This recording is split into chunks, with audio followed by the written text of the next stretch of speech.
Itu adalah Lu Chenzhou, putra Jenderal Zhenbei Lu Xiao. Jenderal Zhenbei yang mana? Maklumat kekaisaran sudah jelas menyatakan, keluarga Lu telah berkhianat dan bersekongkol dengan musuh. Dengan resti langit dan mandat takdir, Kaisar memerintahkan, Jenderal Zhenbei Lu Xiao telah berkhianat dan merugikan negara. Dosanya tak terampuni. Namun, mengingat putranya Lu Chenzhou masih muda, dan keluarga Lu selama ini memiliki jasa menjaga perbatasan, hukuman mati secara khusus diampuni, dibuang ke Heishiguan di perbatasan utara. Dulu saat keluarga Lu sedang jaya, keluarga Xiao setiap hari mengirimkan hadiah. Sekarang pun mereka masih sering mengirim surat pemutusan pertunangan. Siapa yang berguna? Kitab suci Duan Fengxia.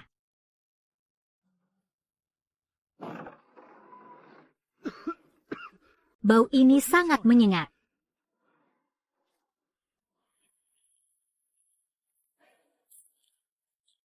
Mari kita periksa persediaan makanan dulu. Ini disebut persediaan 3 hari. Tidak.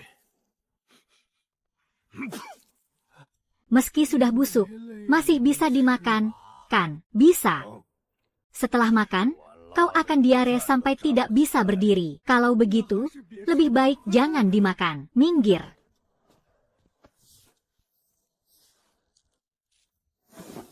Karung ini juga sudah rusak. Di sini ada 2 karung yang tidak layak dikonsumsi. Di catatan bukan tertulis untuk 3 hari. Jenderal. Apa yang ditemukan? Di sini sebelumnya pernah menumpuk persediaan, bukan dipindahkan dalam 2 hari terakhir. Seseorang telah mengambil persediaan makanan, dan mengambilnya dalam jumlah banyak. Tempat ini masih sama baunya. Tuan Lu. Daerah perbatasan lembab, wajar jika persediaan sering rusak. Aku belum bertanya, bawa pengurus persediaan ke sini.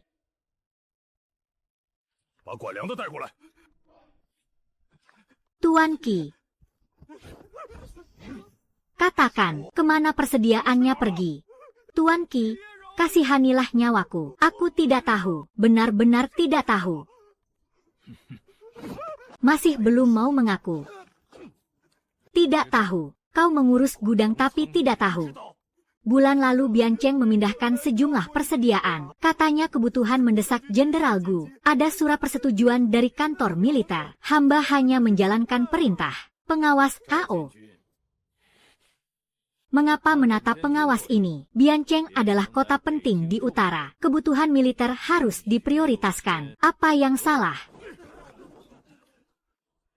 Lalu Heishiguan, mengandalkan apa? Mengandalkan apa?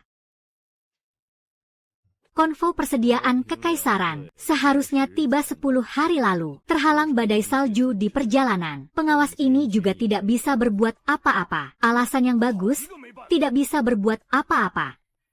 Tuan Lu, jika kau benar-benar membutuhkan persediaan, lebih baik tulis surat minta bantuan kepada Jenderal Gu. Rendahkan sedikit sikapmu. Mungkin Biancheng akan mengirimkan beberapa gerobak makanan sisa. Harus memohon kepada Biancheng lagi. Jenderal, tidak perlu memohon. Aku akan bawa orang untuk merampas persediaan Biancheng. Merampas persediaan Biancheng.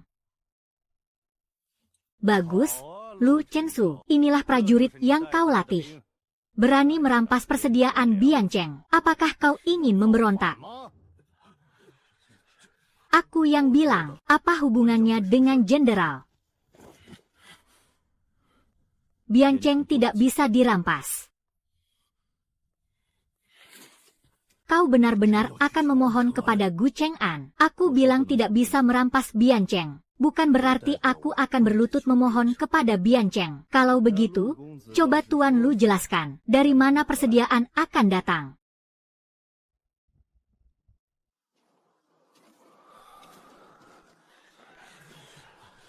Di sekitar Heishiguan, siapa yang paling banyak persediaannya? Suku Barbar. Menggelikan, kau benar-benar ingin merampas konvo persediaan suku Barbar, hanya dengan 300 prajurit sisa-sisa ini. Bukan 300.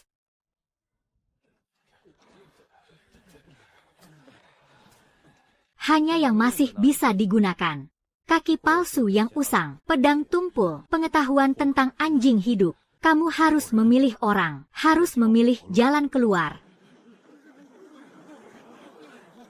Persediaan makanan di sini sudah habis. Lalu untuk apa kita masih latihan perang? Untuk apa kita masih latihan perang? Bagaimana dengan pasokan makanan dari kerajaan? Si brengsek Gu Cheng'an itu sudah mengalihkan lagi persediaan kita. Sudah kubilang, Hei Higuan tidak boleh dipertahankan. Semua sudah mendengar, persediaan memang sangat terbatas. Tapi pengawas utama sudah meminta bantuan ke kota perbatasan. Asalkan kalian semua patuh dan menjaga kemah, mungkin saja masih ada harapan. Kota perbatasan benar-benar akan mengirim makanan. Hei Higuan Toh adalah benteng penting Dayong. Jenderal Gu tidak akan tinggal diam. Bulan lalu dia baru saja mengalihkan persediaan kita. Kebutuhan militer di kota perbatasan mendesak. Jenderal Gu juga bertindak untuk kepentingan umum. Omong kosong. Kepentingan umumnya cuma dirinya sendiri kenyang. Biarkan Hei Higuan mati kelaparan. Qin Lai, perhatikan kedudukanmu. Pengawas Hao benar. Hei Higuan memang perlu meminta bantuan ke kota perbatasan. Akhirnya Tuan Lu mengerti juga. Ambil alat tulis.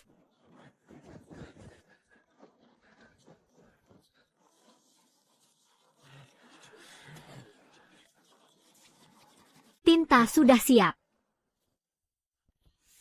Persediaan makanan di Hei Higuan sangat mendesak. Jenderal, mau minta berapa banyak? Gerobak makanan, pedang, 2000, zirah kulit, 100 set.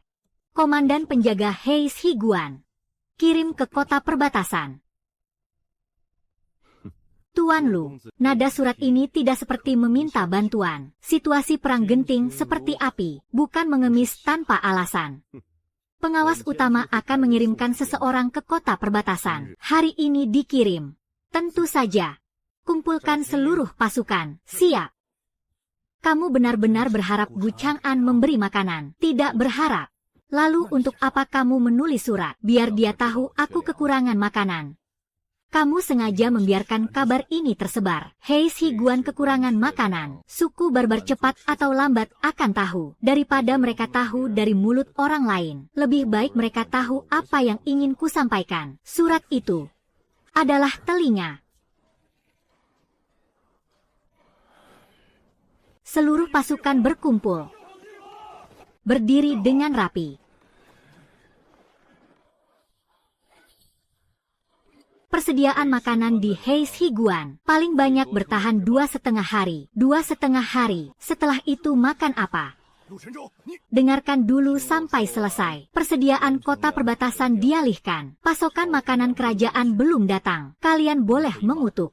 Boleh takut, boleh berpikir untuk kabur sekarang juga. Tapi mengutuk tidak menghasilkan makanan. Takut juga tidak menghasilkan makanan. Kalau kabur keluar, di padang salju justru tidak ada makanan. Kalau makan ini, hari ini bisa mengisi perut. Besok akan banyak yang tumbang. Itu bukan makanan, itu pembawa maut. Dengan ini maju ke medan perang. Tidak bisa menembus zirah suku barbar. Hanya akan memutus nyawa sendiri lebih dulu. Jadi kita hanya punya satu jalan. Rampok suku barbar. Gila. Hanya dengan kita, konvoi makanan suku barbar juga dikawal kavaleri. Kita bahkan tidak punya banyak kuda. Bagaimana mau merampok? Pergi berarti mencari bahaya.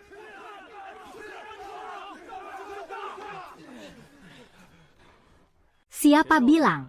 Merampok makanan harus bentrok langsung dengan kavaleri. Kamu ceritakan, apa bentuk medan Duan Fengxia? Duan Fengxia. 2 gunung mengapit jalan. Tempat tersempit hanya bisa dilewati 2 gerobak makanan berdampingan. Pintu utara angin kencang, parit salju dalam. Pintu selatan ada lerengan batu-batu berantakan. Kuda tidak bisa lari cepat. Kalau pasukan kavaleri masuk ke ngarai, apa yang akan terjadi? Mereka tidak akan bisa melaju kencang. Jika jalan di depan terhalang dan belakang juga ditutup, maka tempat itu akan menjadi seperti tempayan. Begitu masuk ke dalam tempayan, kuda-kuda mereka tak bisa leluasa bergerak. Kita tidak akan adu cepat dengan kuda mereka. Kita akan adu medan. Juga tidak adu siapa senjata lebih baik, tapi adu siapa yang lebih dulu menyiapkan jebakan. Bukan 300 orang yang mengambil risiko, tapi memilih orang yang bisa dipakai. Menempatkan setiap orang di posisi di mana mereka bisa bertahan hidup dan menghancurkan musuh. Lalu bagaimana dengan yang tidak bisa main pedang? Misalnya, saya. Kamu pernah menggali tanah, pernah menggali lubang. Maka kamu lebih berguna daripada Qin Lai. Jenderal, kata-kata Anda ini saya tidak suka. Dalam hal menggali lubang perangkap kuda, kamu tidak sehebat dia. Baiklah, soal menggali lubang saya mengaku kalah. Tapi dalam pertarungan jarak dekat, dia tidak sebanding saya. Tanganmu masih stabil, bisa menarik busur, maka kamu tidak perlu lari. Bersembunyi di tempat tinggi dan panahkan anak panah pertama. Saya bisa. Saya hanya tanya, tanganmu stabil atau tidak? Stabil. Kamu sudah 23 tahun berdinas militer. Pernah melihat rombongan logistik suku barbar. Kamu bertugas mengidentifikasi dokumen gerobak, menilai jumlah gerobak logistik. Liu Sanjian, ikut Wang Adu bawa tali panah. Pekerjaan ini saya sudah biasa. Mereka semua memilih tugas yang berisiko tinggi. Ya. Mengerti.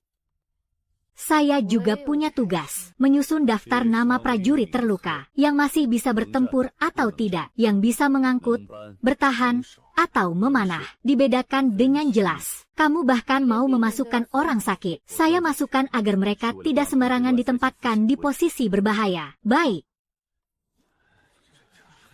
Lu Chensu, kamu keluar gerbang tanpa izin menyerang rombongan logistik suku barbar. Jika kalah, Blackstone Pass benar-benar kehabisan logistik. Jika memicu kemarahan pasukan besar suku barbar, apakah kamu sanggup menanggungnya? Kalau sekarang tidak keluar gerbang, 2,5 hari lagi juga akan kehabisan logistik. Bisa menunggu logistik dari kota perbatasan. Kamu percaya? Kamu percaya Gu Cheng'an akan mengirim logistik? Baik. Saya, pengawas militer ini, ingin melihat bagaimana caramu menggunakan sisa prajurit ini untuk merampok suku barbar. Jenderal, Anda benar-benar akan membiarkan dia menyampaikan kabar keluar. Jika ada mata-mata di kemah, malam ini pasti akan bergerak. Mulai hari ini, jatah logistik dikurangi setengah. Saya juga dikurangi setengah. Jika perampokan rombongan logistik berhasil, 3 hari kemudian seluruh kemah akan makan sampai kenyang. Jika gagal, saya akan mati paling depan. Saya tidak akan membuat kalian mati menggantikan saya. Saya hanya akan membawa kalian bersama-sama merebut jalan hidup. Itulah Duan Feng Gorge. Kelihatannya seperti tempat yang bagus untuk mengubur orang. Kapan jenderal akan bertindak? 3 hari lagi. Apakah rombongan logistik suku barbar benar-benar akan datang? Atas dasar apa Anda yakin? Karena mereka juga berpikir, tidak ada yang berani mengirim pasukan keluar gerbang. Maka biarkan mereka melihat. Lagi. Qin Lai, ini kalian menggali lubang atau menggaruk-garuk tanah. Gerakannya terlalu kaku. Saya yang urus. Minggir. Kindu, tanahnya juga tidak terlalu menurutimu. Ulangi lagi. Sudah berapa lama menggali? Terlalu dangkal. Jenderal, beri saya setengah hari lagi, pasti akan saya gali lebih dalam. Bukan menyuruh kalian sekarang menggali jadi lubang perangkap kuda yang sempurna, tapi agar kalian tahu betapa kerasnya menggali tanah. Di Duan Feng Gorge ini lebih dingin lagi. Tanahnya semakin keras. Kalau mau digali saat perang sudah mulai, pasti tidak akan sempat. Terus gimana dong? Bakar dulu. Bakar. Semua ini bisa dipakai. Pakai api untuk melunakkan permukaannya, lalu baru kita pahat. Rapatkan barisannya. Tanah berlumuran darah yang digali, jangan ditumpuk sembarangan. Harus dikembalikan ke permukaan lubang untuk kamuflase. Di dasar lubang, tancapkan tombak yang patah. Ujung tombaknya menghadap ke atas. Untuk mengamankan mata. Tombak patah. Kita saja tombaknya masih kurang. Tombak rusak pun bisa menjatuhkan kuda perang. MARH. Mulai hari ini, kau bawa 20 orang khusus berlatih menggali lubang. Lalu pakai kamuflase untuk mundur. Aku yang akan memimpin mereka. Kau tidak perlu gemetaran. Lubang buatanmu bisa menjatuhkan kuda perang. Itu sudah merupakan jasa. Lihatlah sikapmu itu. Menggali lubang saja kok bisa sombong. Jenderal bilang, lubang buatanku bisa menjatuhkan kuda perang. Dalam hal menggali lubang di dunia ini, kau tidak sehebat aku. Kak Wang, pelan-pelan. Kalian berdua benar-benar terikat jadi satu. Aku masih bertempur. Diam. Tali pedangnya sampai miring. Panah sekali.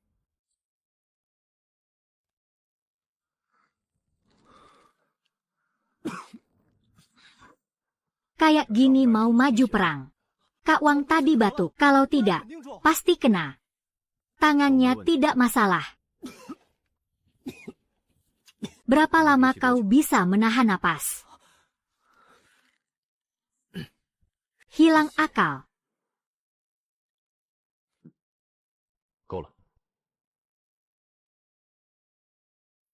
Angkat busurnya. Kau tidak perlu memanah berturut-turut. Kau hanya perlu memanah sekali di awal. Saat penyergapan, panahan pertama adalah yang paling penting. Panah mata kuda, panah bendera pemimpin, panah bola minyak menyala. Setelah memanah, langsung mundur. Jangan nekat. Aku hanya memanah pertama. Betul. Kalau kena, catat sebagai jasa tangan. Kak Wang, tetap tenang.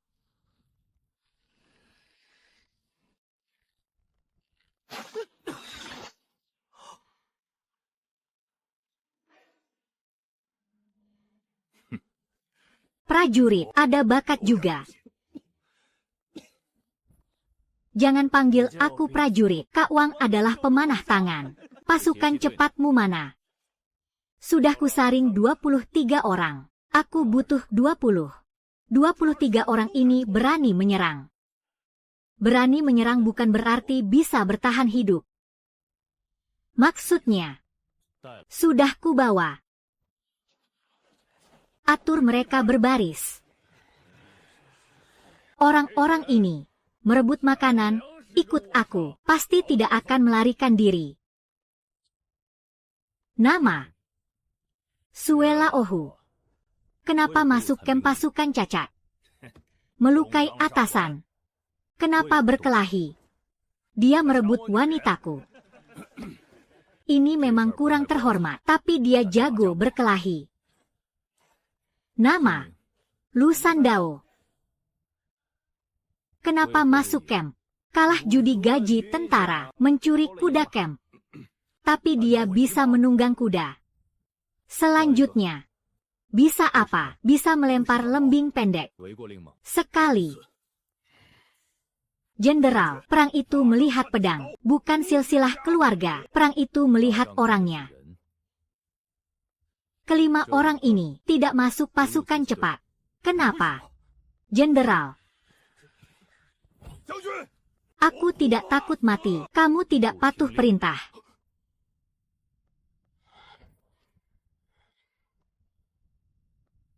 Lu Sandao.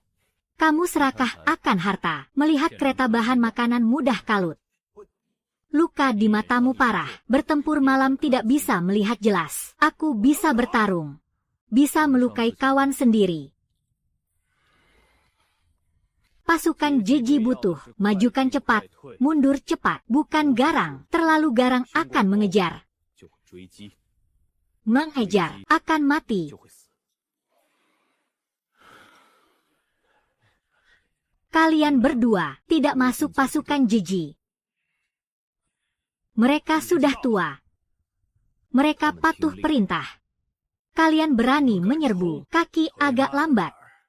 Pedang belum tumpul. Soal patuh perintah, waktu muda aku paling ahli. Baik. Pasukan Jeji, hari ini hanya latih 3 hal. Semua dengarkan baik-baik. Pertama, dengar peluit. Kedua, formasi pemutus kuda. Ketiga, dengar kereta. Langsung mundur kalau jenderal musuh ada di depan mata. Jangan mundur kalau tinggal 1 tebakan bisa menang. Tetap mundur, itu sungguh memuakan. Memuakan bisa hidup. Serakah busur akan mati. Mengerti. Patuh perintah. Api tekan rendah, jangan bakar payung. Bisa turunkan tombak. Air di sini. Bisa jaga malam, berdiri kiri, maju. Maju.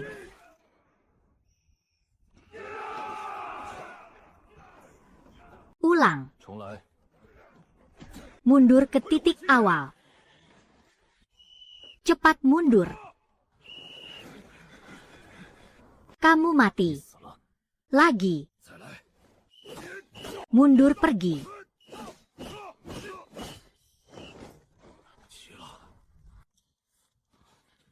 Pasukan pedang, camp pasukan sisa ini, sepertinya benar-benar mulai berbeda.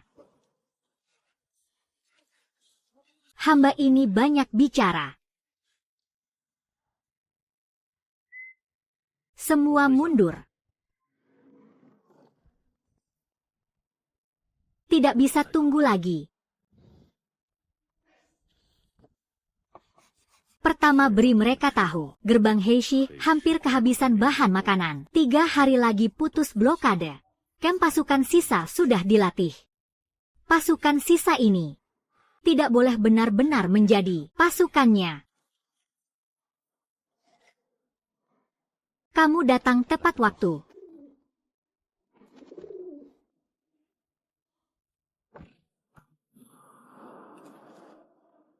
Kamu ingin rampok bahan makanan.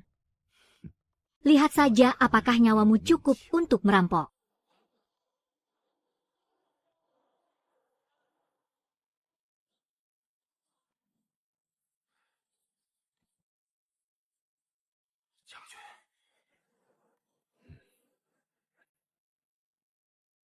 Kamu tadi lama memperhatikan.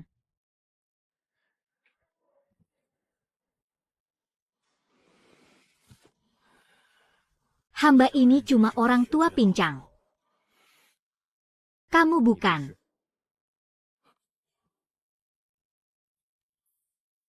Tanganmu lebih jujur daripada kakimu. Orang tua biasa tidak akan memperhatikan isyarat tangan saat aku bagi pasukan. Isyarat tangan bagi pasukan-pasukan lama Zanbei, kamu kenal.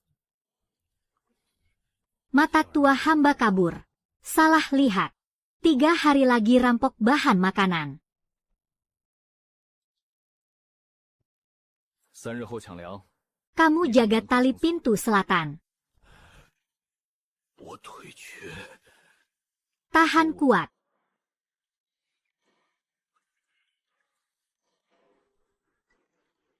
Kalau kamu tidak ingin cerita masa lalu, aku tidak tanya. Tapi di medan perang, jangan minum arak. Jenderal muda dan jenderal tua agak berbeda. Hamba mohon diri. Siapa orang tak berguna? Bertemu di medan perang.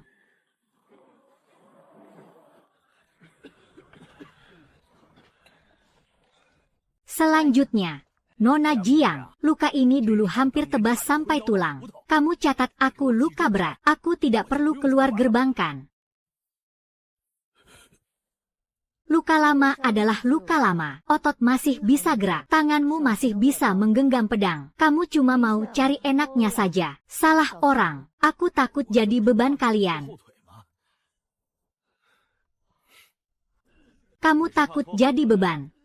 Atau takut kakimu patah. Kinlai, jangan banyak omong. Yola Oba, luka lama di bahu kiri, bisa pegang pisau pendek, bisa jaga jalur mundur, tidak boleh angkat perisai terlalu lama. tidak boleh angkat perisai terlalu lama. Ini masih dia nggak perhatian. Mau aku ubah jadi bisa angkat perisai 2 jam? Jangan, jangan.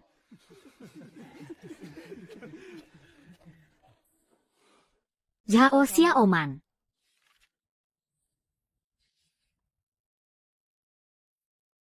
Kamu bilang kemarin, penglihatanmu buruk di malam hari. Iya. Ada berapa titik di atas? 3. Lalu apa yang tidak bisa kamu lihat?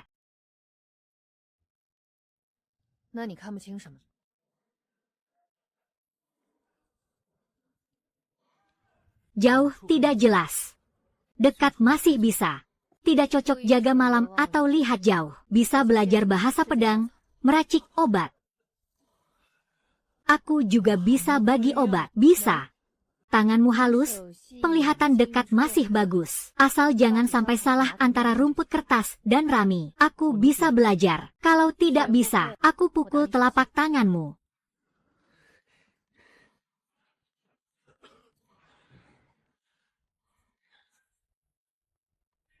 Kamu yakin dia bisa bagi? Dia lebih akurat darimu.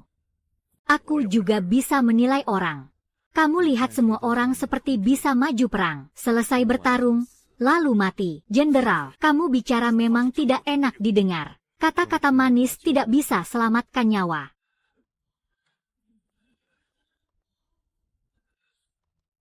Deng Gui. Nona Jiang, kemarin aku sebentar linglung. Hari ini benar-benar sudah baik. Gali lubang, angkat batu, aku bisa lakukan. Buka jubah luarmu. Aku lihat sekali lagi. Masih harus lihat lagi. Aku benar-benar sudah baik. Kemarin kamu masih bilang tidak enak badan. Hari ini langsung sama sekali tidak apa-apa. Aku harus konfirmasi ulang. Lihat bagaimana kamu bisa pulih secepat ini. Nona Jiang, di sini banyak orang. Bagaimana kalau kita lupakan saja? Jangan lama-lama, suruh kamu ke operasi pemeriksaan. Ya, kooperasi dengan baik.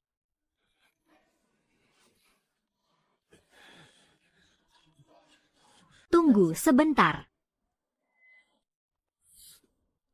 Sakit. Tidak sakit. Kalau tidak sakit, ngapain menghindar? Gatal. Pedangku juga agak gatal. Mau ku garukin? Kamu bisa pelihara merpati. Pelihara merpati? Tidak bisa. Aku ini tentara. Ngapain pelihara merpati? Bekas seperti ini adalah bekas ikat tabung bambu kecil di badan dalam waktu lama. Tabung bambu dari kantor kurir militer. Ukurannya kurang lebih sama. Kamu kirim pesan untuk siapa? Tidak. Aku benar-benar tidak. Nona Jiang salah lihat. Aku besar di kantor tabib kerajaan. Luka pedang, luka tali, luka tekan, luka tersembunyi. Yang kulihat lebih banyak dari dustamu. Katakan. Aku tidak kirim pesan. Itu bekas ikat pinggang.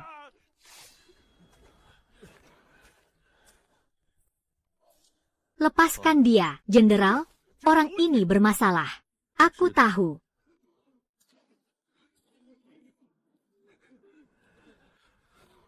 Kamu lihat. Tidak, lalu bagaimana kamu tahu? Zhao Heng terlalu buru-buru. Kemarin aku umumkan logistik. Umumkan surat minta bantuan. Umumkan pemutusan jalur angin. Kalau Zhao Heng bersih, harusnya buru-buru datang. Tapi dia tidak. Dia hanya lihat dan mundur. Lalu kembali ke kantor pengawas militer. Lalu tunggu apa lagi? Langsung tangkap Zhao Heng saja. Menangkapnya memang mudah. Tapi setelah ditangkap, lalu bagaimana? Suratnya sudah terlanjur dikirim. Zhao Heng juga pasti tidak akan mengaku siapa yang ada di belakangnya. Surat itu dikirim ke siapa? Masih ada berapa orang lagi di kemah ini? Semuanya belum diketahui. Kau boleh saja tidak bicara. Tapi mulai sekarang, pergilah ke sana menggali lubang. Aku akan suruh 2 orang mengawasimu. Kalau kau memang benar-benar bersih, bertahanlah hidup sampai 3 hari lagi saat perebutan bahan makanan. Aku akan ganti ransumu untuk 3 hari itu. Sungguh. Tapi kalau kau menyebarkan satu kata pun lagi, aku akan membuatmu menyaksikan sendiri lubang yang kau gali, menguburmu sendiri. Bukan dia yang utama, dia cuma talinya. Kalau talinya putus, ikannya bisa kabur. Tali harus tetap terhubung, barulah ikan akan menyambar umpan. Dengar tidak? Sebaiknya kau memang cuma seutas tali.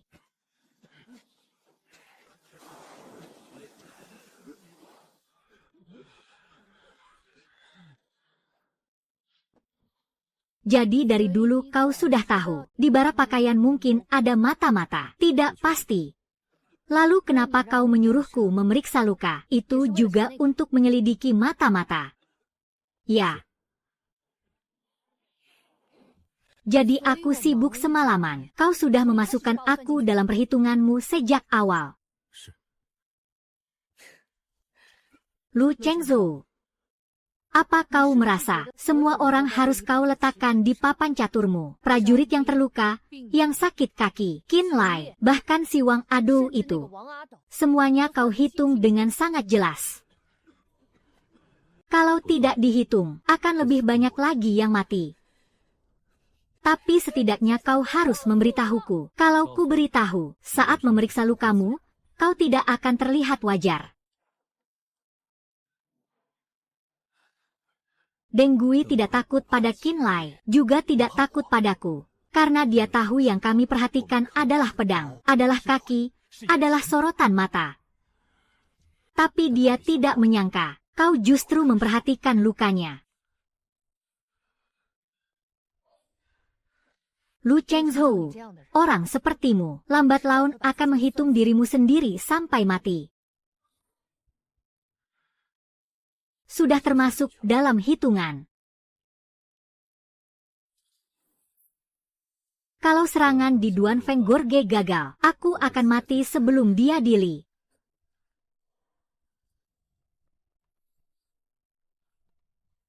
Setelah selesai baca, kembalikan padaku. Terima kasih. Jangan berterima kasih dulu. Kalau lukamu di bawah mata bertambah parah, aku akan memberimu obat paling pahit.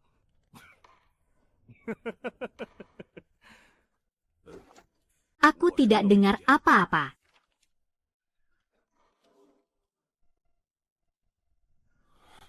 Orang dari kantor pasukan pengawal juga sudah diikat. Tidak mengejutkan.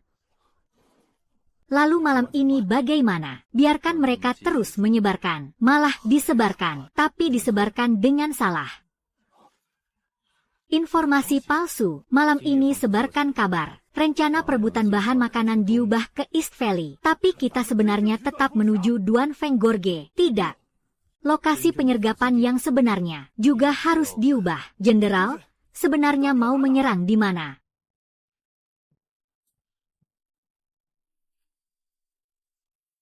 Pertama, buat mata-mata merasa dirinya berguna. Jenderal.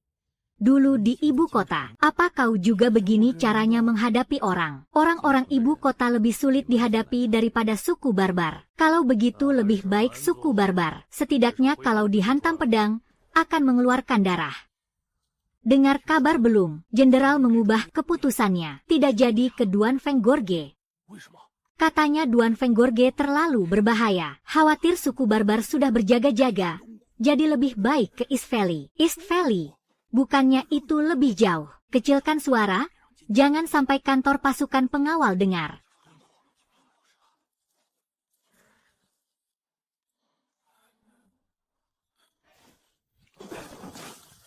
Lambat apa lagi? Cepat.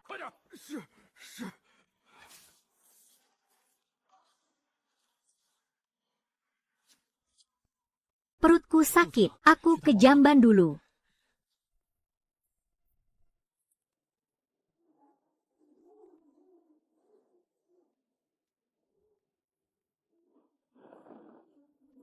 Jenderal.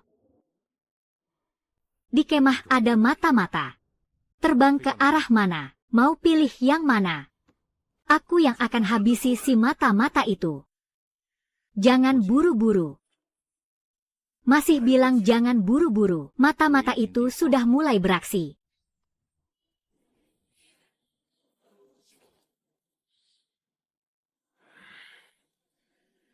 Sekarang, saatnya kita biarkan suku barbar yang pilih medan perang untuk kita.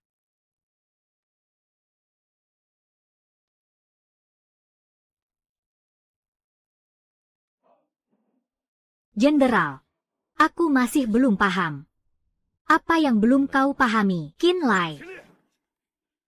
Mata-mata sudah ketahuan, kenapa tidak langsung ditangani?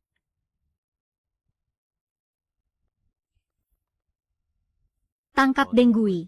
Apa yang bisa kita dapat? Pukuli sampai dia bicara. Kau kira semua orang takut sama dia? Kalau dia prajurit bunuh diri sejati, dia akan menggigit lidahnya sendiri daripada bicara. Tapi kita tidak bisa biarkan mata-mata itu bebas. Deng Gui bukan tipe orang yang bekerja atas perintah. Lalu siap putuskan jejak kapan saja. Atas dasar apa kau menilai begitu? Kalau dia benar-benar orang terlatih, saat ketahuan, dia tidak akan panik seperti itu. Apalagi sampai lega terlihat jelas. Hanya karena dapat jatah makanan 3 hari.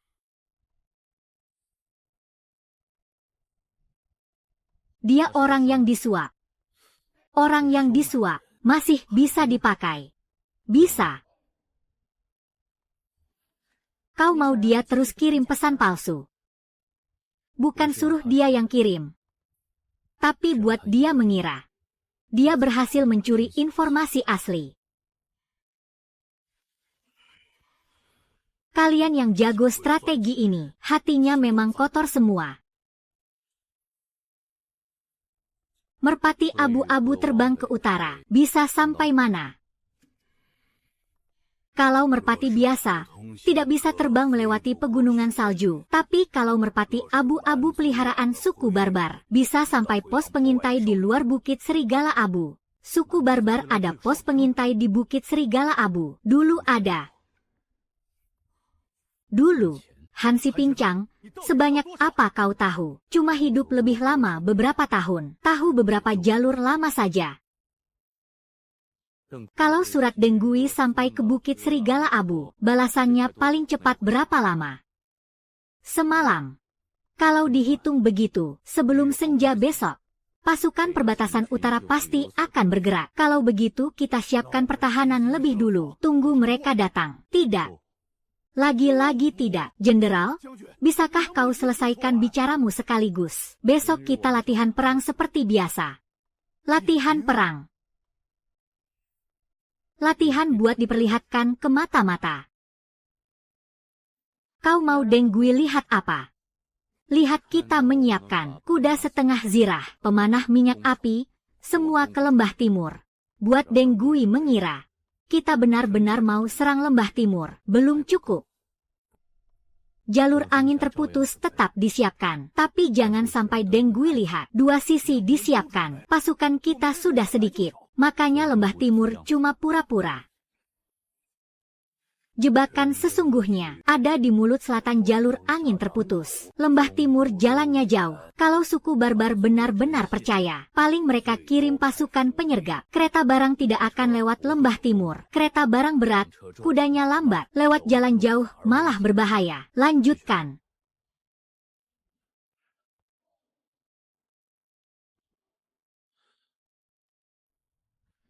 Kalau aku jadi jenderal muda suku barbar, setelah terima kabar, akan kulakukan 2 hal. Pertama, kirim 1 tim ke lembah timur untuk menyergap. Tunggu kau masuk perangkap.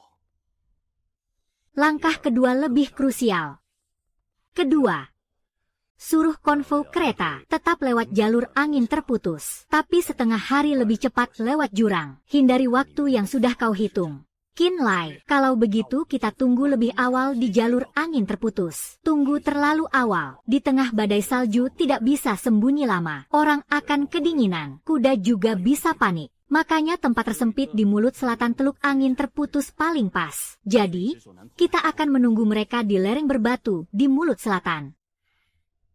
Kalau pasukan Liang lewat lebih dulu di Ngarai, ada yang menjemput di mulut utara. Mereka pasti tidak berani berhenti di tengah Ngarai. Jadi, pasti mereka akan berhenti di mulut selatan. Di lereng berbatu itu, mereka akan mengatur barisan.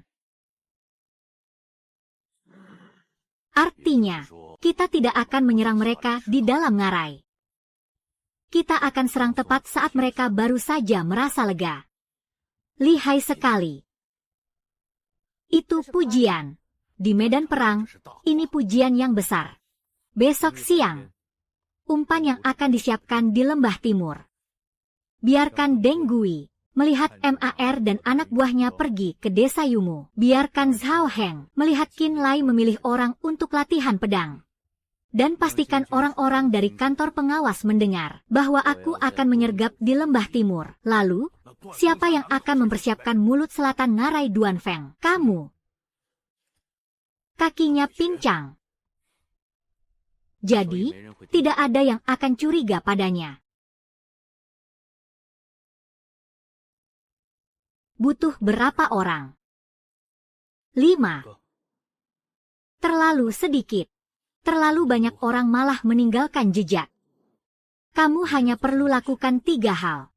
Cari tempat untuk pasang tali, cari tempat sembunyi untuk pemanah, dan cari jalan mundur untuk kereta. Jalan mundur untuk tali dan busur.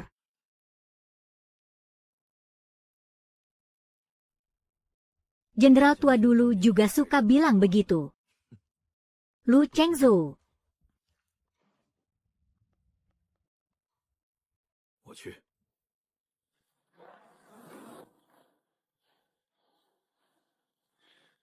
Dia pasti kenal ayahmu.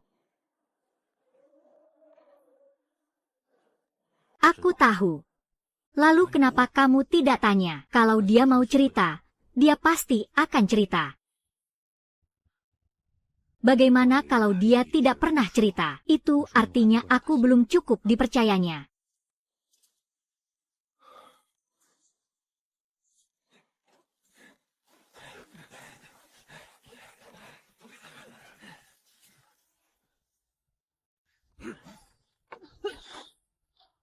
Lembah timur jauh sekali. Kalau ada prajurit terluka dibawa pulang, pasti sudah jadi mayat dingin. Lu Chengzhou. Ternyata kamu takut dia bocorkan rahasia di ngarai Duanfeng. Jenderal, masihkah kita sebarkan kabar itu? Sebarkan. Tapi kemarin malam sudah disebarkan sekali. Maka sebarkan sekali lagi. Kasih tahu mereka bahwa Lu Chengzhou akan lewat lembah timur. Ngarai Duanfeng hanya tipuan belaka.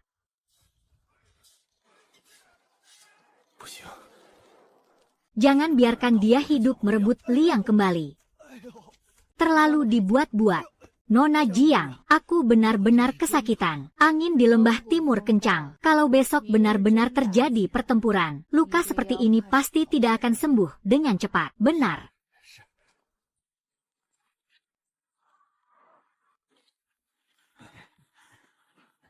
Jenderal. Jalan itu kamu juga tahu. Tidak tahu. Lalu berani-beraninya kamu suruh Han Si Pincang bawa orang lewat sana. Kalau dia mau mencelakaiku, tidak perlu menunggu sampai sekarang.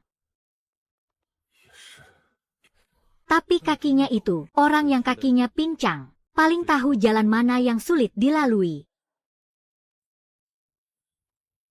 Han Si Pincang, benarkah dulu kamu hanya seorang petani biasa? Di mulut selatan ada 3 tempat untuk sembunyikan pemanah, 2 tempat untuk pasang tali jerat. Di belakang lereng berbatu ada parit salju, bisa sembunyikan 20 orang, tapi tidak bisa lama-lama. Malam hari bisa mati kedinginan. Kereta pengangkut bahan makanan akan paling lambat di mana? Di sini.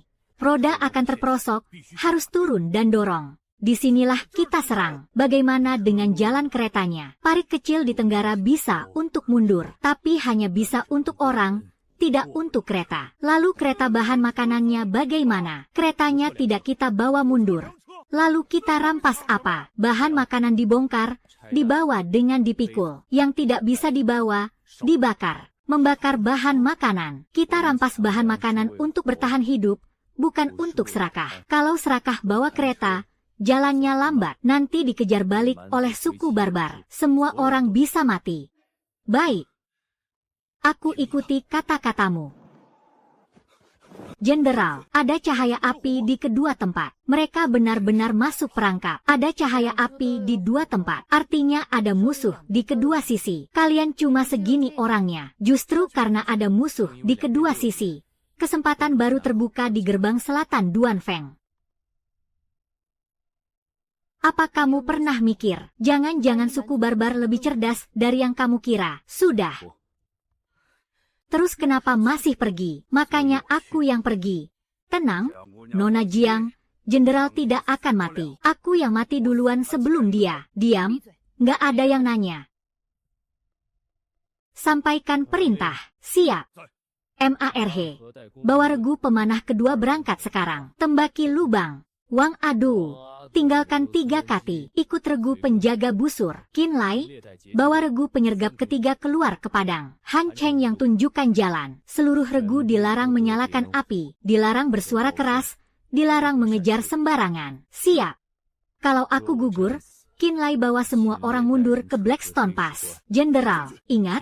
Jangan sekali-kali balik untukku. Omonganmu itu nggak enak didengar. Perintah militer. Siap. Jangan salah paham. Kalau kamu mati di luar, aku masih harus repot-repot ngurus jenazahmu. Terima kasih. Lu Chengzhou. Kamu bilang tidak akan meninggalkan siapapun yang masih ingin hidup. Ingat. Termasuk dirimu sendiri. Takut nggak? Takut keluar. Takut. Tapi kata jenderal, takut mati itu bukan ai. Takut tapi masih berani pergi. Baru namanya punya nyali prajurit. Keluar gerbang. Gemetar.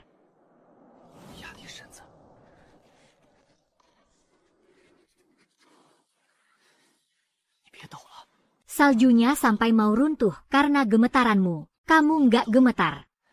Aku gemetar di dalam hati. Jangan sentuh tali busur. Semuanya diam.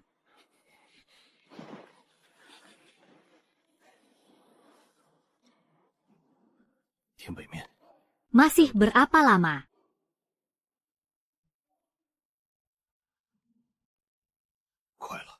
Kamu dengar? Bukan dengar derap kuda, tapi dengar roda gerobak.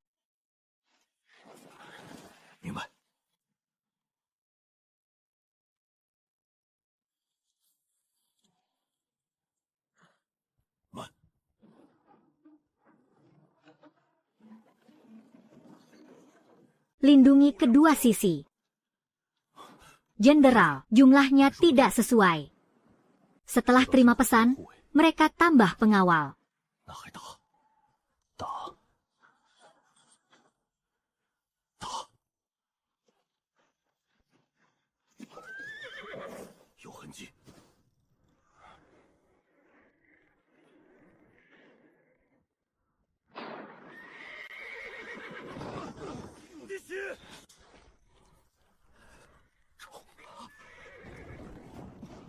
Terus tunggu. Naik kuda, periksa pagar di kedua sisi jalan.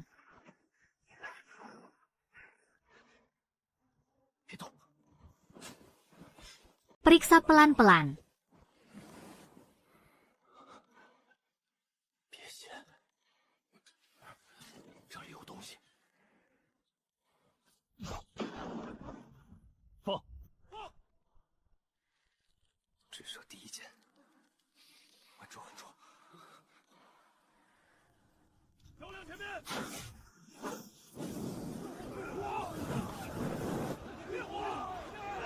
Kuda setengah terkunci.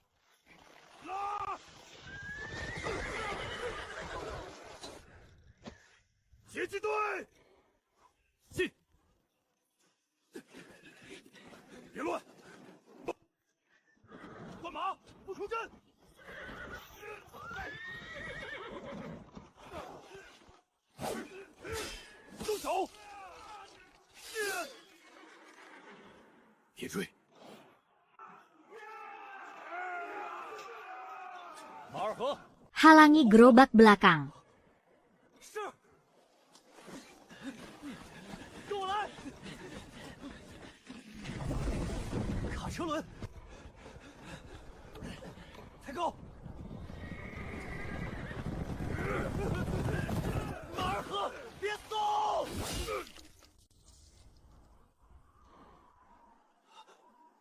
什么？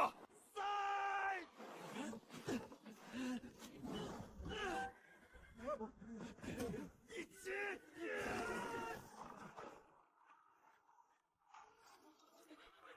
不够了！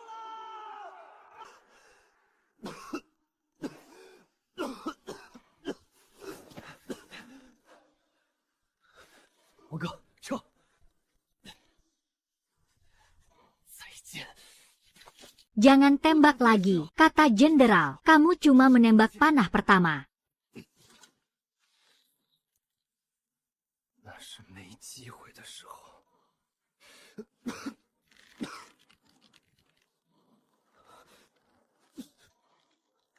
Tanganmu sudah tidak stabil. Kamu yang bilang, kalau aku kena panah, aku tebas juga tanganmu. Sekarang kamu tidak boleh menembak.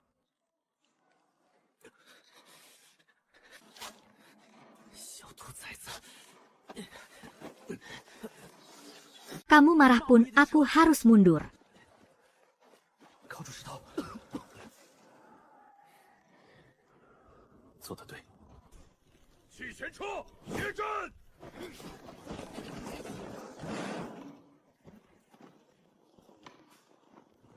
这人会打。 Qinlai bakal terjepit. Bersiap mundur.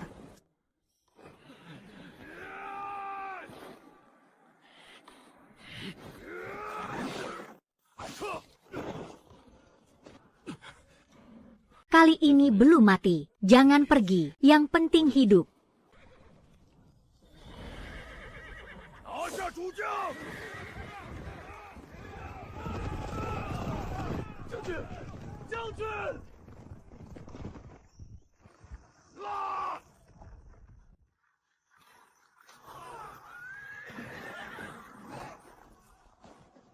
将军！香，太香了。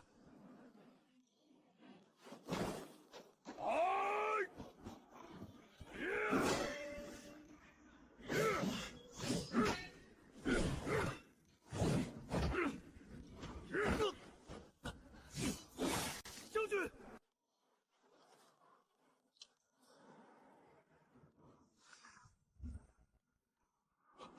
那把刀，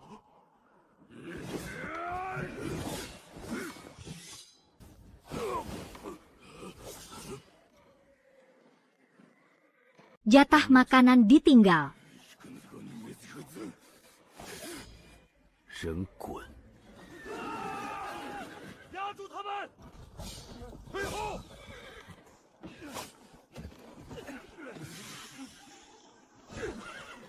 指背粮，别贪车，别拿没用的，清些里面，说完就走。你不要命了？ Kamu makan setengah, aku makan setengah. 傻子，走得动。可惜了。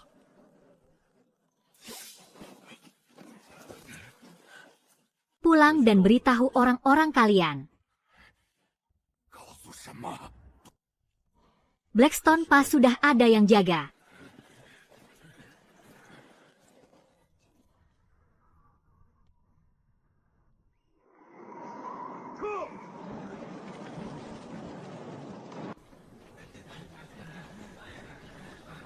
走进去。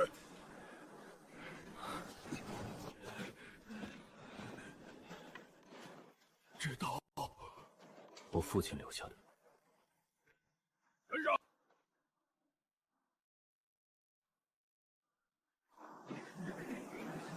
Semua jalan rapat di parit salju. Jangan tertinggal.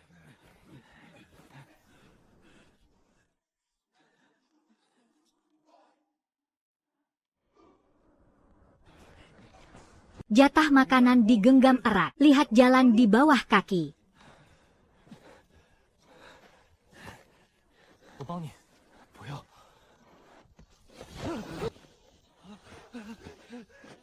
梁，你。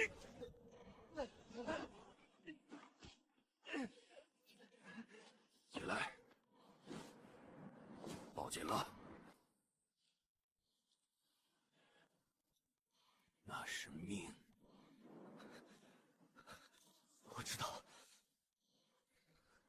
继续走。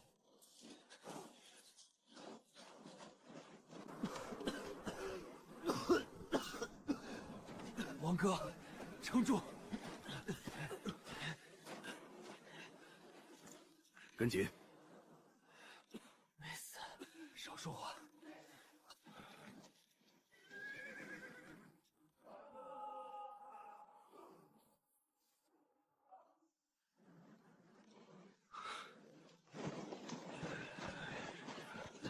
将军，说。 Kalau pulang nanti bisa makan kenyang nggak?能。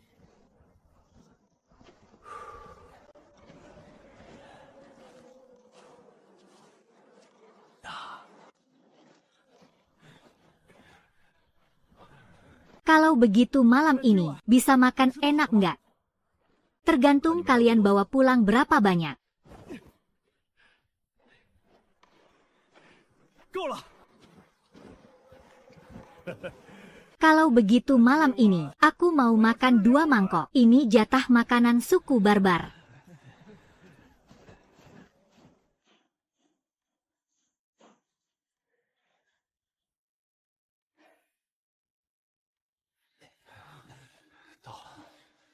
准。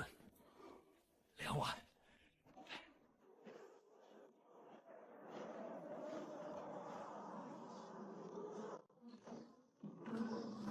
回来了吗？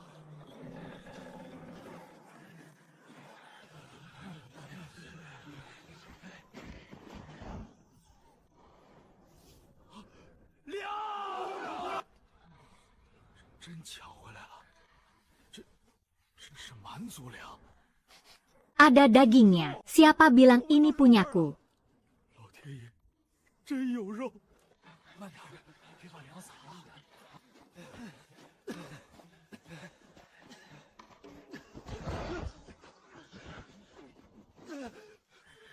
别乱跑，这是王哥那袋儿。谁说是我的？ Ini untuk seluruh kemah. Bocah nakal. Sekarang tahu buat seluruh kemah.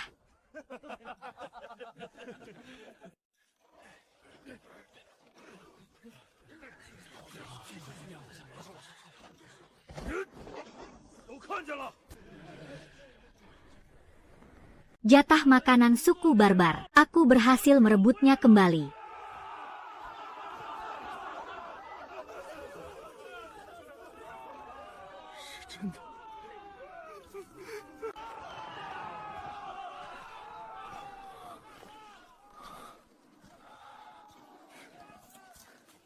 Luka di bagian mana lagi? 轻声。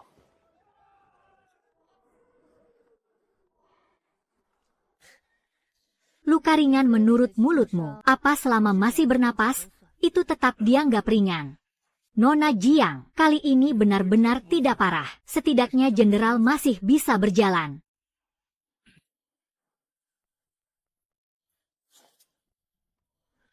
Semua yang terluka, pergilah. Siapa yang berani duluan berebut makanan? Aku patahkan kakinya.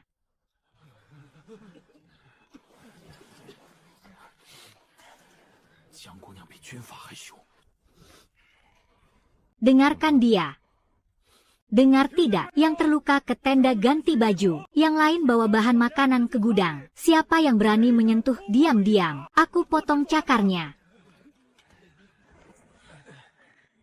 Mengerti. Generasi berikutnya. Busur patah. Wandaos Hisan, aku bisa jalan sendiri. Kamu diam. Panah pertamamu menyelamatkan kami. Bantu yang lukanya parah dulu. Tahan, aku suruh kalian lawan suku barbar. Bukan suruh kalian jadikan daging untuk menahan pedang. Ayo, sudah mati, kan? Bukannya luka ringan.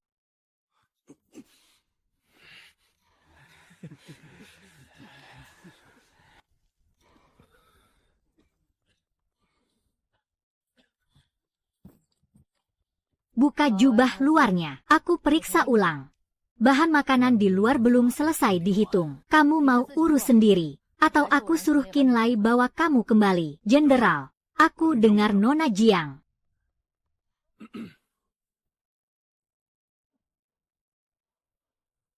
Tidak sampai merusak bekas obat. Kalau kamu bicara satu kata lagi, aku ganti obatnya dengan ranting Huang Lian. Kali ini 6 orang tewas. Aku tahu. Kalau aku lebih hati-hati, mungkin 2 orang bisa selamat. Kamu bukan dewa. Kamu bisa bawa mereka pulang. 81 orang, sudah sangat luar biasa. 6 orang yang tewas itu sudah melakukan yang terbaik. Kalau begitu, jangan biarkan mereka mati sia-sia.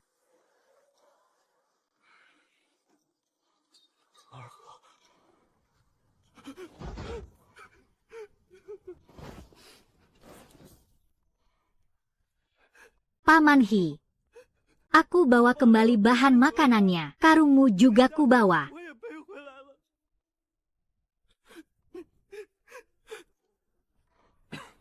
Obatnya belum selesai. Tunggu sebentar. Lu Chensu.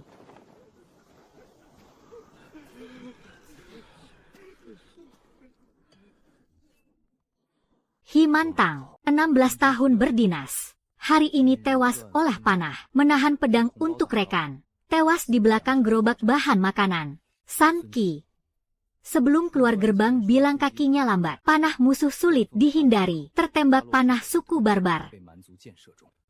Wu dan Yu. Tim insinyur mengganjal roda gerobak belakang. Sampai mati tidak melepaskan. Li Chaogen. Tim penyergap. Menjaga belakang saat diperintah mundur. Membunuh satu musuh. Zheng Qi. Prajurit tua menjaga posisi tali. Sampai mati tali tidak putus. Zhao Tielu. Tukang perbaikan. Saat pertempuran menahan panah untuk kepala tukang.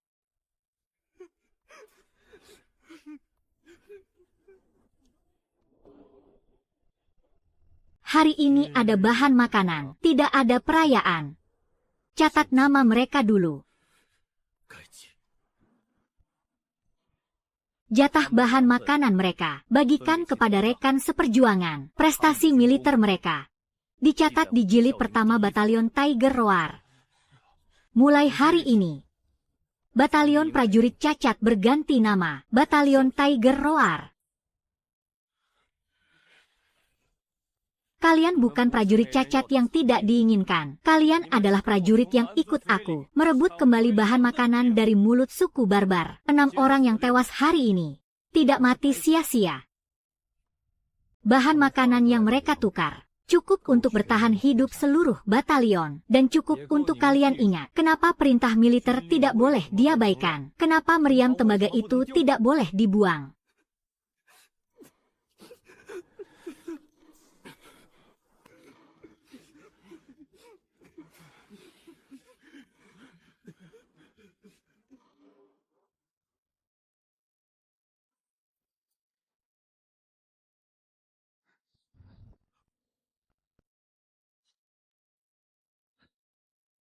Jenderal, kita berhasil merebut kembali 22 karung beras kuning, 9 karung kacang, 3 karung daging hati, setengah karkas sapi dongyang, 7 busur pendek suku barbar, 160 anak panah, 13 pedang melengkung, dan 5 set zirah kulit, serta 2 tong anggur keras suku barbar.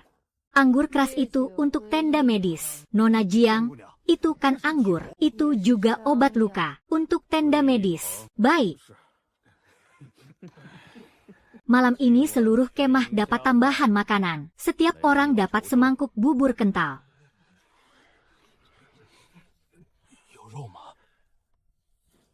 Prajurit yang terlalu makan dulu. Dengar tidak?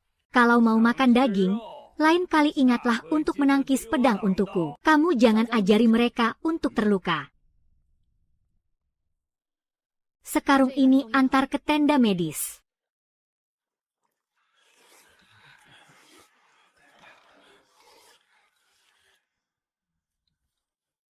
Apa maksudmu? Kamu yang menembak panah pertama, kamu yang mengangkat liang. Kamu adalah pemanah andal. Bawa kembali, jangan ada yang dibuang. Qin Tao, lain kali rebutlah 2 potong, bajingan.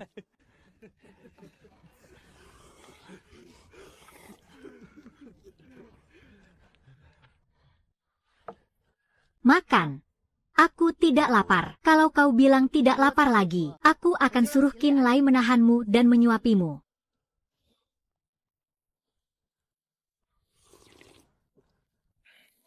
Kau sedang memikirkan keenam orang itu. Aku berjanji membawa mereka hidup. Kau juga membawa pulang 81 orang. Keenam yang mati itu juga percaya padaku. Kalau begitu, jangan biarkan mereka mati sia-sia. Tidak akan.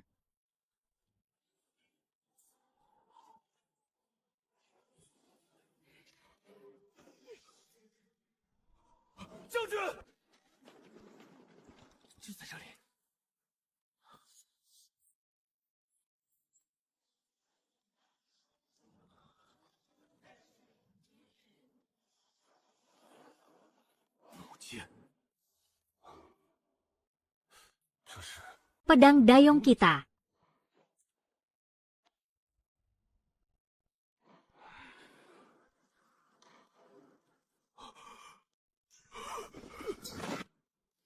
Kau pernah melihatnya. Sebelum musibah menimpa sang jenderal tua dulu, juga pernah menyita pedang jenis ini. Hamba diselamatkan di kota Hancheng. Pernah bertemu sang jenderal muda. Kau pernah melihatnya. Sebelum musibah menimpa sang jenderal tua dulu, juga pernah menyita pedang jenis ini. Jenderal tua, maksudmu Jenderal Lu Xiao. Hamba diselamatkan di kota Hancheng. Pernah bertemu sang jenderal muda. Hamba adalah orang Dayong. Di dalam gerobak suku barbar, kenapa bisa ada pedang besar Dayong kita? Lihat capnya. Jenderal muda. Pedang jenis ini, hamba pernah melihatnya. Kau benar-benar bekas pasukan Sanbei. Batalion sayap kiri pasukan Sanbei, komandan tim pengintai, Hancheng. Batalion sayap kiri, itu kan pasukan pelopor pribadi Jenderal Lu Xiao. Berdiri dan bicaralah, Jenderal muda. Hamba dulu gagal menyelamatkan jenderal tua, juga tidak bisa mengucapkan sepatah kata pun yang adil untuk pasukan Sanbei. Hamba tidak pantas berbicara sambil berdiri, berlutut. Bisakah membuat orang mati hidup kembali? Berdiri. Berdiri tegak. Kalau Lu Xiao benar-benar berkhianat, Beijing sudah lama hilang. Sumpah. Dalam kasus keluarga Lu, siapa yang bertarung? Siapa yang mati? Catatannya tidak seharusnya seperti ini. Catatan persenjataan juga bisa diubah. Dulu kau di mana? Pernah melihat pedang jenis ini? Altar tulang putih. Altar, bukankah itu tempat pasukan Sanbei kalah perang dulu?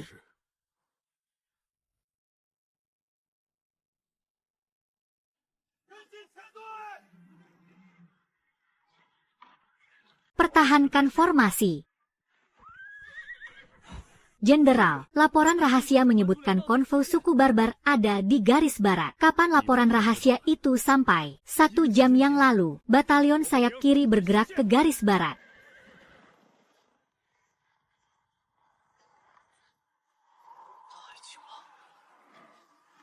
Berhenti. Ada penyergapan.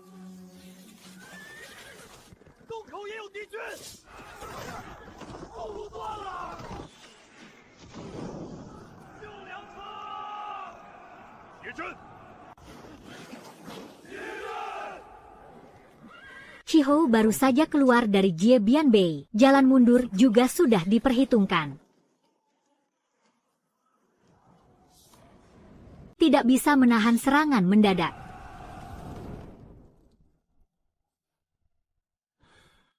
Musim dingin tahun itu lebih dingin daripada tahun ini. Suku barbar mulai bergerak ke selatan, melangkah dalam 3 gelombang. Sang jenderal tua pun diperintahkan untuk memimpin pasukan keluar. Mereka berencana menghadang pasukan utama barbar di Bukit Tulang Belulang. Namun, sebelum berangkat, sebuah laporan rahasia tiba di kemah. Laporan itu mengatakan, jalur suplai barbar ternyata berada di garis barat. Maka, sang jenderal tua membawa batalion sayap kiri untuk menyergap. Lalu,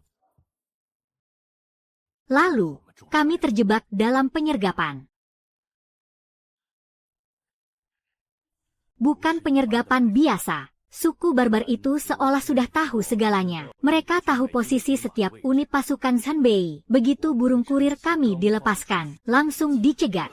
Bala bantuan tak kunjung datang. Jalan mundur kami diputus. Kereta perbekalan dibakar. Saat itulah sang jenderal tua menyadari, di dalam pasukan kami, ada yang bocor. Malam sebelum kami menerobos kepungan, batalion sayap kiri menangkap sekelompok kecil kavaleri barbar. Dari tubuh mereka, kami menyita sejumlah anak panah busur silang. Seperti ini. Busur silang pasukan Dayong. Ya. Sang jenderal tua berkata, ini bukan senjata tua hasil rampasan barbar. Ket merah di pangkal anak panahnya masih baru. Artinya, baru dikeluarkan dari gudang belum lama. Setiap peralatan militer yang keluar pasti tercatat. Catatan, ada catatannya. Tapi catatan bisa diubah. Lalu, bagaimana dengan anak panah busur silang itu? Sang jenderal tua menyuruh kami menyegelnya untuk dilaporkan setelah perang usai. Setelah perang, istana masih berani menunggu laporan setelah perang.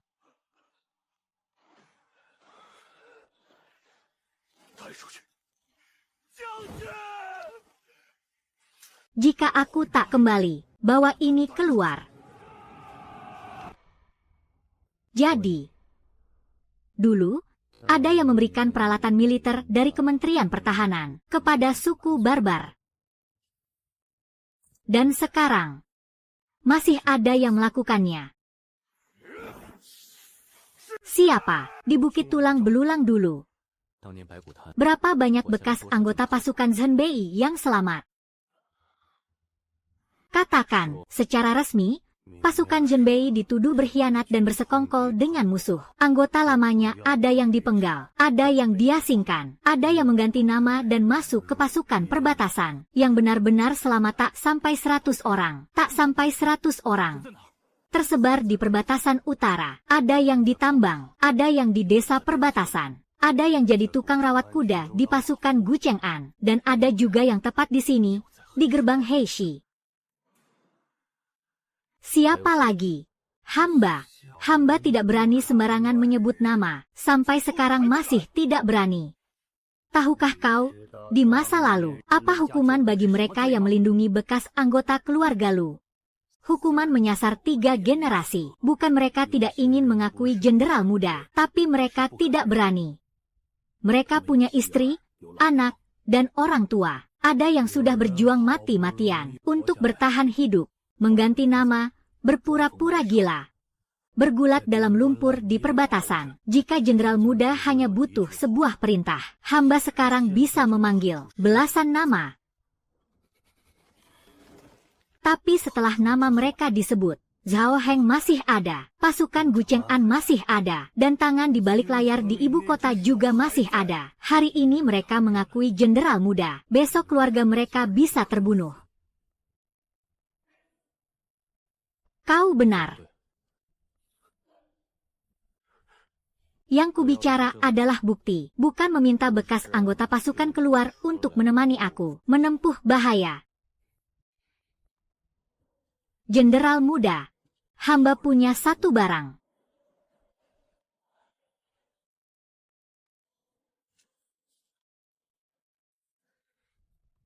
Ini diberikan sang jenderal tua kepadaku sebelum pertempuran. Dia bilang, jika dia tidak kembali, suruh aku membawa ini keluar.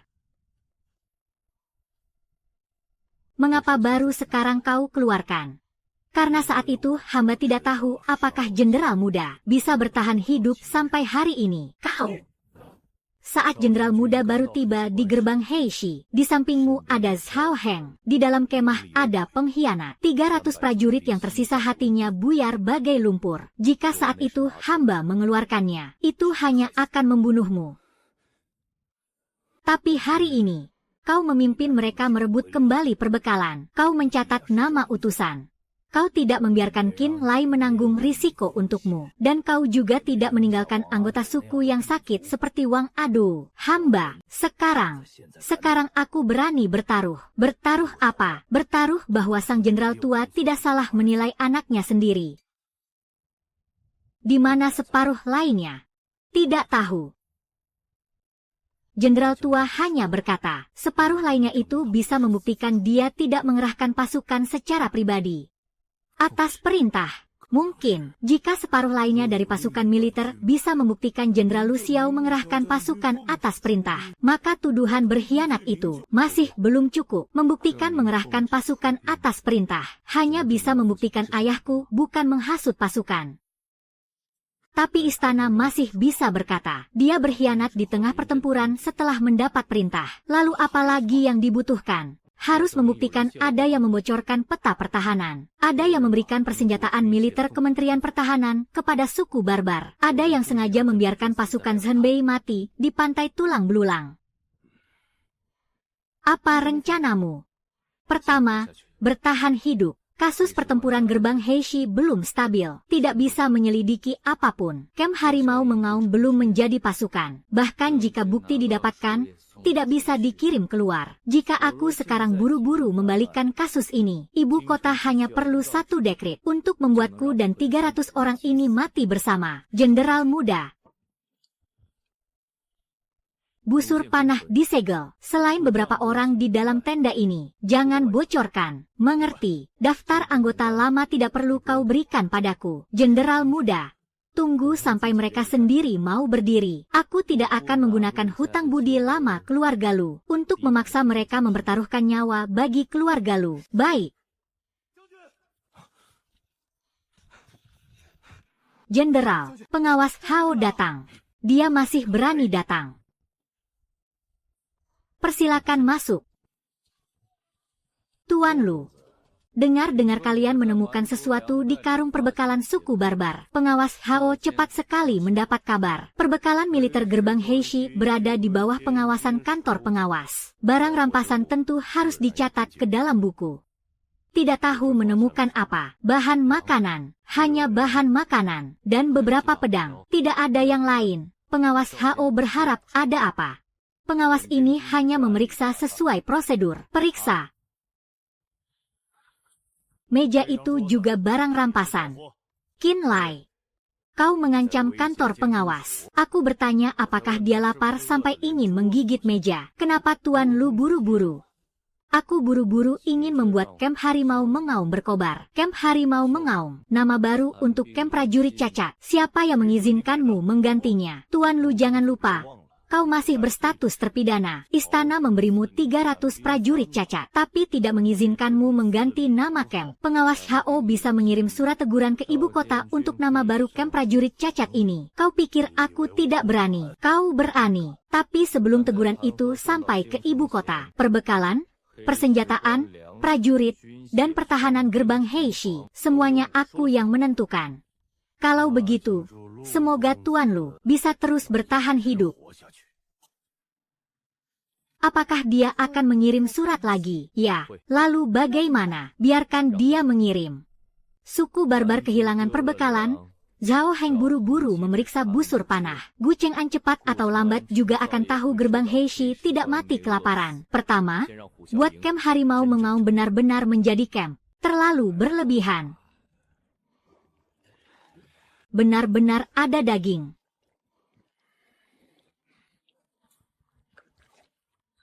Berikutnya, prajurit terluka belum selesai dibagikan. Nona Jiang, aku hanya melihat-lihat. Kau sudah melihat 3 kali tadi. Dagingnya terlihat enak. Kalau dilihat lagi, lukamu malam ini akan ditambah Huang Lian. Jenderal memang benar. Kalau nggak dengerin kata tabib, cepat mati. Qin Tou paling nurut. Semua lihat ke atas panggung. boleh masuk sekarang. Pertempuran Duan Fengxia, keluar gerbang 87 orang, kembali ke camp 81 orang. Rampasan logistik dan persenjataan, sudah masuk gudang. Catat semua dengan jelas. Gugur 6 orang. Nama mereka masuk buku catatan Hu Xiaoying. Paman He. Sudah tercatat. Hari ini bagi-bagi bahan makanan, berdasarkan 3 kelas. Minggir.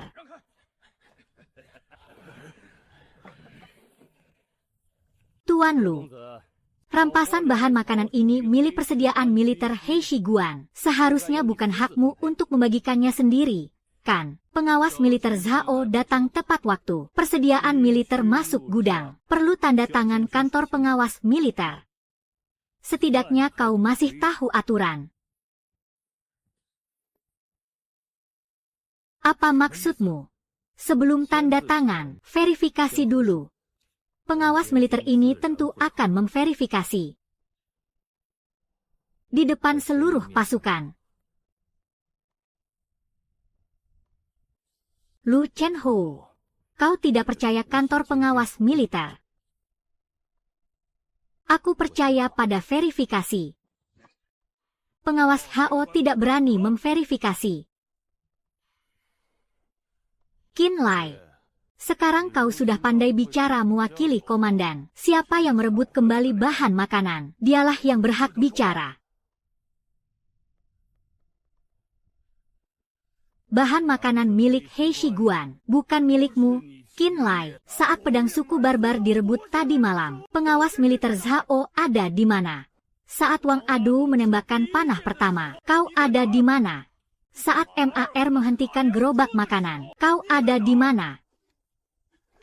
He Manchang, saat dia menahan pedang untuk Tumo, kau lagi di mana? Bahan makanan masuk He Shiguan, aku tidak keberatan. Tapi kalau bahan makanan yang direbut dengan nyawa kawan-kawan ini dijadikan titik penghitungan di buku catatanmu sendiri, aku yang pertama tidak setuju.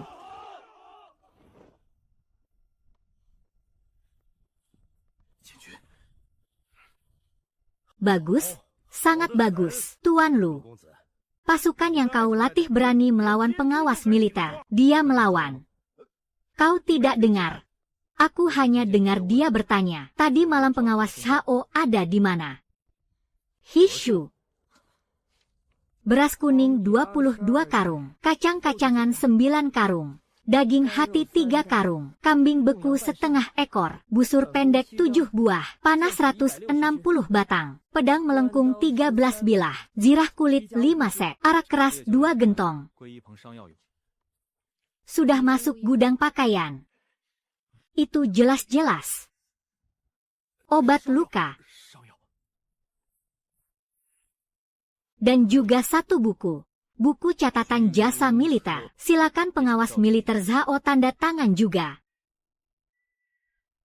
Buku catatan jasa militer. Pertempuran pertama Hu Xiaoying. Tentu harus dicatat jasanya. Kau hanya orang yang sedang menebus dosa. Dari mana hakmu mencatat jasa militer sendiri? Kalau tidak dicatat jasanya, lain kali siapa yang akan mempertaruhkan nyawa untuk He Shiguan? Pemerintah punya peraturan sendiri. Di peraturan pemerintah, apa tertulis He Guancang menahan pedang untuk MAR dan Dang Dou? Kau memang keras kepala. Ya. Kau tahu nggak, membuat nama pasukan sendiri, mencatat jasa militer sendiri, kalau sampai ke ibu kota, itu dosa apa? Aku memang sudah pejabat berdosa. Satu lagi, nggak takut. Jenderal. Baik. Pengawas militer ini tanda tangan. Tuan Lu, semoga kau takkan pernah menyesal di kemudian hari, atas tindakan hari ini. Hal yang kusesali. Bukan urusan pengawas Shao untuk mencatatnya untukku.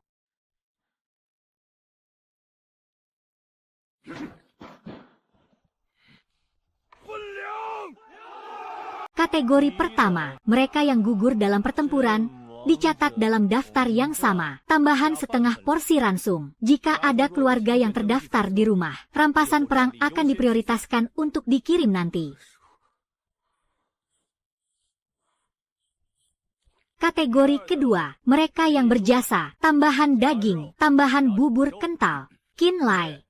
Tim kelas, pakaian buatan tangan, tambahan sepotong daging, 1 potong utuh. Wang Adu, orang pertama yang menyalakan kantong minyak, yaitu buatan tangan, tambahan sepotong daging, simpan 3 kati. Perintah selama pertempuran, memaksa membawa Wang Adu mengungsi, berjasa melindungi pemanah, tambahan setengah potong daging.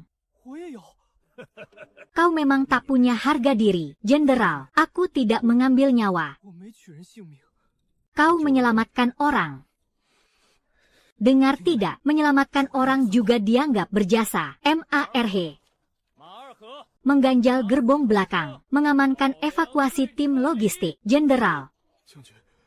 Paman He mati menggantikanku. Jasanya sudah dicatat. Jasamu juga harus dicatat. Han Cheng. 断风茶引路，定绳索位，急攻。小人不敢领。虎啸营里没有不敢领的功。是。第3等，全营今日加成。 Latihan.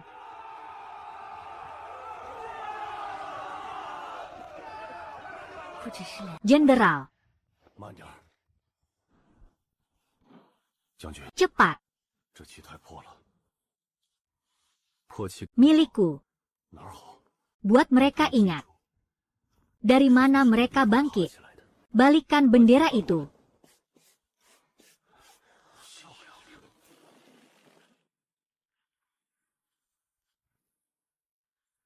Qinlai dari Batalion Hu Xiao, dengar perintah. MARH dari Batalion Hu Xiao, dengar perintah. Wang Adu dari Batalion Hu Xiao, dengar perintah. Liu Sanjin dari Batalion Hu Xiao, dengar perintah. Han Cheng dari Batalion Hu Xiao, dengar perintah. Mulai hari ini, Batalion Hu Xiao tidak mempertanyakan asal-usul, baik dari suku tua maupun tentara pelanggar, baik dari suku sakit maupun rumah tangga militer yang ditangkap. Setelah masuk batalion, hanya mengakui 3 hal. Perintah militer, saudara seperjuangan, menjaga pejabat. Dengar tidak? Dengar. Peraturan pertama Batalion Hu Xiao, tidak meninggalkan saudara seperjuangan, tidak melarikan diri di medan perang. Peraturan kedua, kekuatan tempur masuk istana, dibagi sesuai pekerjaan, mencuri atau mengurangi, dipenggal. Peraturan ketiga, patuh pada perintah, dengar perintah mundur langsung mundur, melanggar perintah atau serakah di istana, dihukum. Peraturan keempat, tidak meninggalkan yang sakit atau terluka, pura-pura sakit, hukuman berat. Peraturan kelima, mereka yang gugur dicatat namanya. Plakat militer kembali ke batalion, sudah hafal semua. Tentara pedang, mereka benar-benar mendirikan nama batalion ini, hanya selembar bendera compang-camping. Jenderal, dengan pembagian seperti ini, orang yang bisa bertempur di garis depan masih terlalu sedikit, memang tidak bisa bertempur langsung. Mendengar kau bicara begitu, aku tahu kita masih harus menahan diri nantinya. Kalau tidak mau menahan diri, bertahan hidup dulu sampai bisa bertempur langsung. Berapa lama latihannya? 3 bulan. Berhenti. Siapa di sana, Jenderal? Ada orang dari kota perbatasan. Gu Cheng'an akhirnya tahu. Kita belum mati kelaparan. Komandan Lu. Aku datang atas perintah Jenderal Gu. Dia mulai berbicara. Pasukan perbatasan langsung tegang. Mereka mendengar bahwa Blackstone Pass kemarin berhasil menyita persediaan makanan suku barbar. Jenderal Gu sudah memerintahkan persediaan makanan yang didapat Blackstone Pass harus dialihkan ke gudang pasukan perbatasan di 7 kota. Apa yang kau katakan, Qinlai? Kau cuma seorang prajurit berdosa, berani-beraninya ikut campur. Kota perbatasan adalah benteng penting di wilayah utara. Blackstone pas cuma pos terdepan kecil, harus mengutamakan kepentingan yang lebih besar. Gu Cheng'an memberi apa? Apa maksudnya memberi apa? Persediaan makanan diambil dari tangan batalion harimau mengaum. Kota perbatasan memberi apa sebagai gantinya?